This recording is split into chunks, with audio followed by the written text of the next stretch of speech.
কোটা সংস্কার আন্দোলনে ছাত্র জনতার এক অবিস্মরণীয় অভ্যুত্থানের মুখে শেখ হাসিনা সরকারের পতনের পর তার আজ্ঞাবহ মন্ত্রী এমপিদের প্রায় সবাই গা ঢাকা দিয়েছেন। ইতিমধ্যে আওয়ামী লীগের মন্ত্রিসভার সদস্যদের অনেকে দেশ ত্যাগ করেছেন, আর অনেকে পালাতে যেয়ে আটক হয়েছেন। তার মধ্যে সাবেক ডাক, টেলিযোগাযোগ ও তথ্য প্রযুক্তি প্রতিমন্ত্রী জুনায়েদ আহমেদ পলকও আছেন। 6 আগস্ট হযরত শাহজালাল আন্তর্জাতিক বিমানবন্দরে আটক হন তিনি। ডিজিটাল প্রযুক্তির যে উন্নয়ন হয়েছে, জানা গেছে দেশের তথ্য প্রযুক্তি খাতে হাজার কোটি টাকার দুর্নীতি করেছেন সাবেক প্রতিমন্ত্রী জুনায়েদ আহমেদ পলক। তথ্য প্রযুক্তি উন্নয়নের নামে একের পর এক প্রকল্প নিয়ে বাজেট থেকে শত শত কোটি টাকা লোপাট করেছেন। প্রতিমন্ত্রী হওয়ার পর নিজের ব্যক্তিগত সম্পদ বেড়েছে বহুগুণ। এ খাতে ছিল না কোনো জবাবদিহি, স্বচ্ছতারও কোনো বালাই ছিল না। কেননা পলক সব কাজই করতেন শেখ হাসিনার তথ্য প্রযুক্তি উপদেষ্টা সজীব অজের জয়ের নাম ভাঙিয়ে।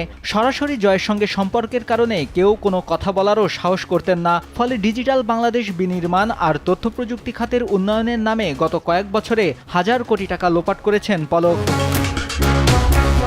শুধু তাই নয়, একাধিক সূত্র জানিয়েছে অবৈধভাবে অর্জিত অর্থ দেশের বাইরেও পাচার করেছেন তিনি। অথচ সরকারের তথ্য প্রযুক্তি খাতের খোলন লচে পাল্টে দেওয়ার নামে তিনি প্রকল্পের টাকা মেরে ফুলে ফেপে ওঠেন অল্প সময়ের মধ্যে। সজীব অজের জয়ের খুবই আস্থাভাজন হওয়ায় কোনো কর্মকর্তা, মন্ত্রী, অডিট বিভাগ, এমনকি প্রধানমন্ত্রীর কার্যালয় পর্যন্ত তথ্য প্রযুক্তি খাত কিংবা পলককে নিয়ে কোনো কথা বলতেন না। সবশেষ জাতীয় সংসদ নির্বাচনের সময় হলফনামায় দেয়া তথ্যমতে জুনায়েদ আহমেদ পলকের গত 5 বছরের সম্পদ ও আয় দুইবারে অস্বাভাবিক হারে নিজের অবৈধ আয়ের অর্থ বৈধ দেখাতে স্ত্রীকে উদ্যোক্তা হিসেবে দেখিয়েছেন পলক। বলা চলে একরকম শূন্য হাতেই রাজনীতি শুরু করেছিলেন পলক। এরপরই মালিক হয়ে গেছেন হাজার কোটি টাকার। সরকারি প্রাথমিক বিদ্যালয়ের সহকারী শিক্ষক হিসেবে কর্মজীবন শুরু করে উদ্যোক্তা হয়ে 3-4 বছরের মধ্যেই স্ত্রী কণিকা প্রায় 5 কোটি টাকার মালিক হয়েছেন, যা তিনি হলফনামায় উল্লেখ করেছেন। এর বাইরে তার স্ত্রী অন্তত আরও 20 কোটি টাকার মালিক বলে জানিয়েছেন একাধিক সূত্র।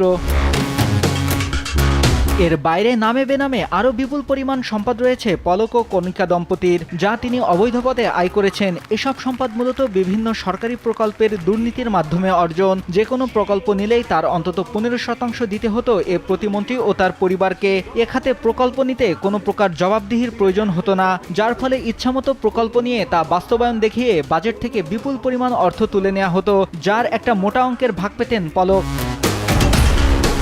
প্রকল্প নেওয়ার ক্ষেত্রে আত্মীয় স্বজন, বন্ধু বান্ধবকে কাজ দিতেন কোনো প্রকার যাচাই বাছাই ছাড়াই। পাশাপাশি তার 5 স্টার বাহিনী সহ অনুগত কর্মীদের নামে বেনামে পলক শত শত বিঘা জমি কিনেছেন ও সম্পদের পাহাড় গড়েছেন। পলকের বড় ভাই জুবাইর আহমেদ নয়নের বিরুদ্ধে টেন্ডারবাজি ও 650টি পুকুর দখলের অভিযোগ রয়েছে।